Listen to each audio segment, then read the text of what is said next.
जय श्री कृष्णा भाइयों। जैसा कि आप सभी जानते हैं, इस समय पितृपक्ष चल रहे हैं और पितृपक्ष में श्राद्ध और तर्पण का विशेष महत्व होता है। श्राद्ध ज़्यादातर घरों में सब जगह होता ही है और मेरे ख्याल से तर्पण भी काफ़ी घरों में होता है, लेकिन बहुत से घरों में नहीं होता है। बहुत से युवा, बहुत से बड़े आजकल इस बात से सोच में रहते हैं कि कैसे तर्पण होगा या इसका कोई रॉकेट साइंस है कि किस तरीके से इसको, और पंडितों ने भी अपने अपने हिसाब से इसे बड़े बड़े तरीके से बता रखा है। कुछ कई कैसे करते हैं, कोई कैसे करते हैं। तो पहले तो मैं ये कहना चाहूँगा कि मेरा ये वीडियो पंडितों के लिए नहीं है, ये सिर्फ उन लोगों के लिए है जो पूर्ण श्रद्धा से कम समय में बहुत सूक्ष्म तरीके से पितरों का तर्पण करते हैं, करें और उनसे क्षमा याचना मांगें और अपने उद्धार की या अपनी मनोकामनाओं की प्राप्ति के लिए उनसे प्रार्थना करें। तो बहुत आसान सूक्ष्म रूप में मुझे स्वर्गीय पंडित जी, जो कि इस समय चतुर्वेदियों में बहुत माने हुए पंडित जी थे, उन्होंने मुझे ये सिखाया। मैंने उनसे पूछा कि माने में मेरे पास ज़्यादा समय नहीं है, मैं दुबई रहता हूँ, लेकिन मेरे पिताजी गुजर गए हैं तो मुझे अब तर्पण करना पड़ेगा। तो उन्होंने मुझे बताया।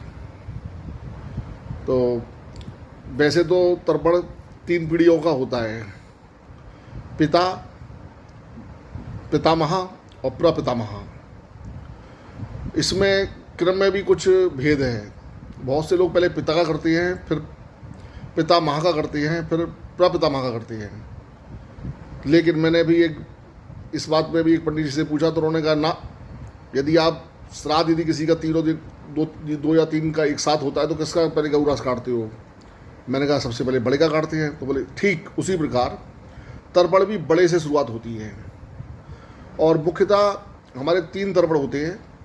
पहला तर्पण हम देवताओं के लिए करते हैं, दूसरा तर्पण हम ऋषियों के लिए करते हैं और तीसरा तर्पण हम पितरों के लिए करते हैं।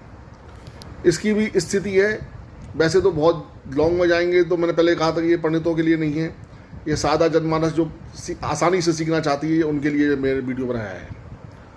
तो इसके लिए मैं सीधा सा आपको बताता हूँ, आप उसे देखें और कमेंट में ज़रूर बताएं। त्रुटि हो तो उसे क्षमा करें और बाकी इसका जो है, तो भाइयों मैंने पितृ तर्पण के लिए जो आवश्यकता मुख्य चीज़ें हैं, एक तो ये है कि आप धोती पहने या ऐसा कोई कपड़ा पहने जिसमें लांग बंधे, और दूसरा ओछा, और तीसरा बनियान वनियान कुछ नहीं होना चाहिए। ये एक मुख्य चीज़ है, क्योंकि हम जब पितरों को देते हैं तो उसमें 2 वस्त्र पहनते हैं। एक हमारी धोती होनी चाहिए और एक हमारे पे गमछा। इसकी 3 स्थितियाँ होती हैं, एक सभ्य, एक साधारण और एक असभ्य। सभ्य स्थिति ये वाली है जिसमें हमारे बाएं हाथ में अंगोछा है और बाईं तरफ ही हमारा जनेऊ है।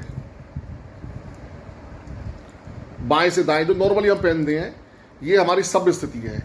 इस सभ्य स्थिति में हम तर्पण करते हैं देवताओं का।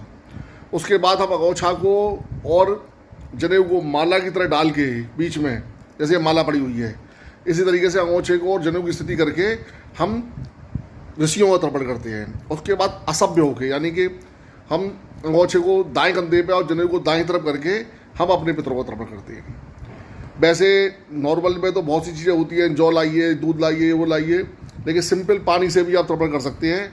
यदि पितृपक्ष चल रहा है तो थोड़े तिल आप डाल सकते हैं, आप जो भी आपके अवेलेबल हो। श्राद्ध तर्पण नाम श्रद्धा नाम, यदि आप श्रद्धा से करेंगे वो आपके पितरों को प्राप्त होगा। तो मैं शुरुआत करता हूँ, आप देखें। सबसे पहले हम एक संकल्प कर देते हैं, बहुत सूक्ष्म सा संकल्प है, ज़्यादा लंबा चौड़ा नहीं है।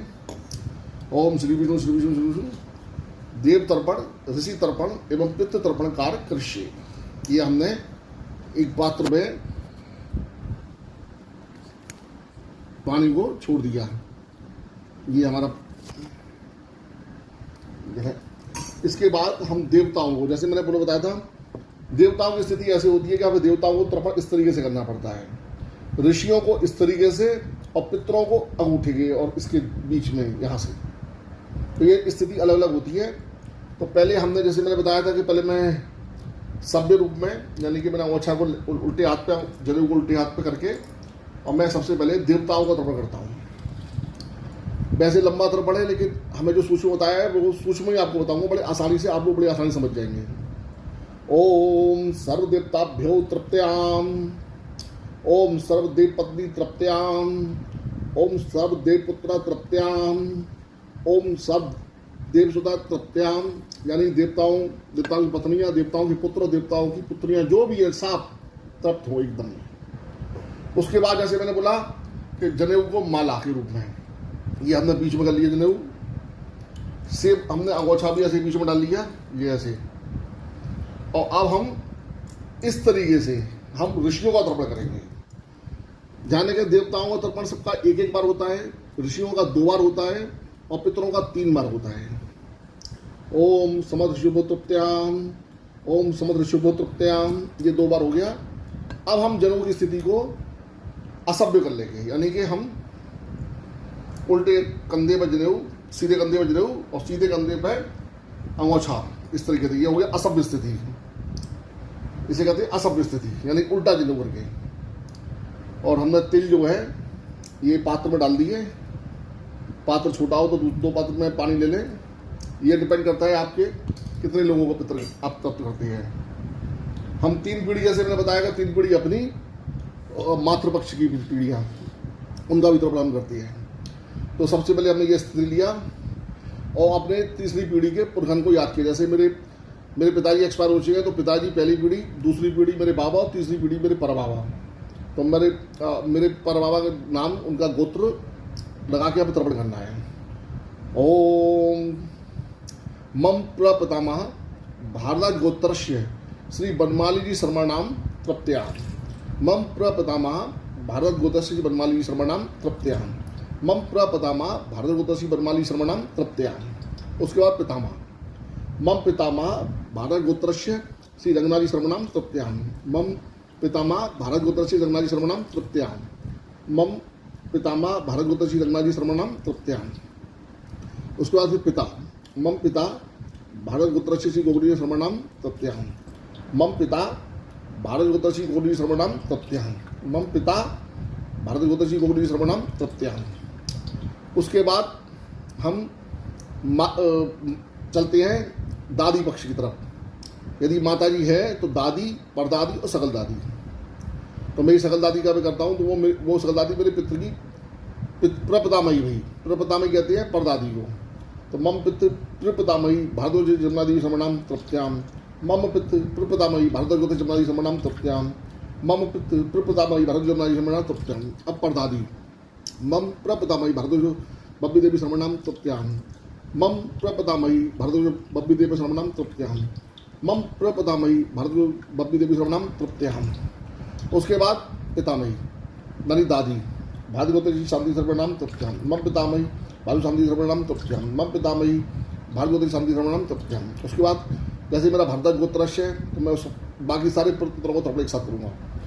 भारद्वाज गोत्र के सभी भूले चुके पिता तृप्त्याम, भारद्वाज गोत्र के सभी भूले चुके पिता तृप्त्याम, भारद्वाज गोत्र के सभी भूले चुके पिता तृप्त्याम। उसके बाद नंसार पक्ष का तर्पण करना हो तो सेम नाना, मामा, नाना और परनाना। परनाना बोले तो मम्मी के बाबा, तो मम्मी के बाबा को क्या कहेंगे?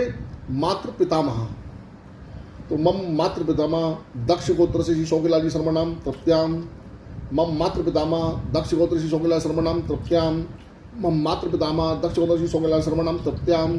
फिर नाना, मम मातामह, नाना को कहते हैं मातामह, मम मातामह दक्ष गोत्र श्री धीरज शर्मणाम तृप्त्याम, मम मातामह दक्ष गोत्र श्री धीरज शर्मणाम तृप्त्याम, मम मातामह दक्ष गोत्र श्री धीरज शर्मणाम तृप्त्याम।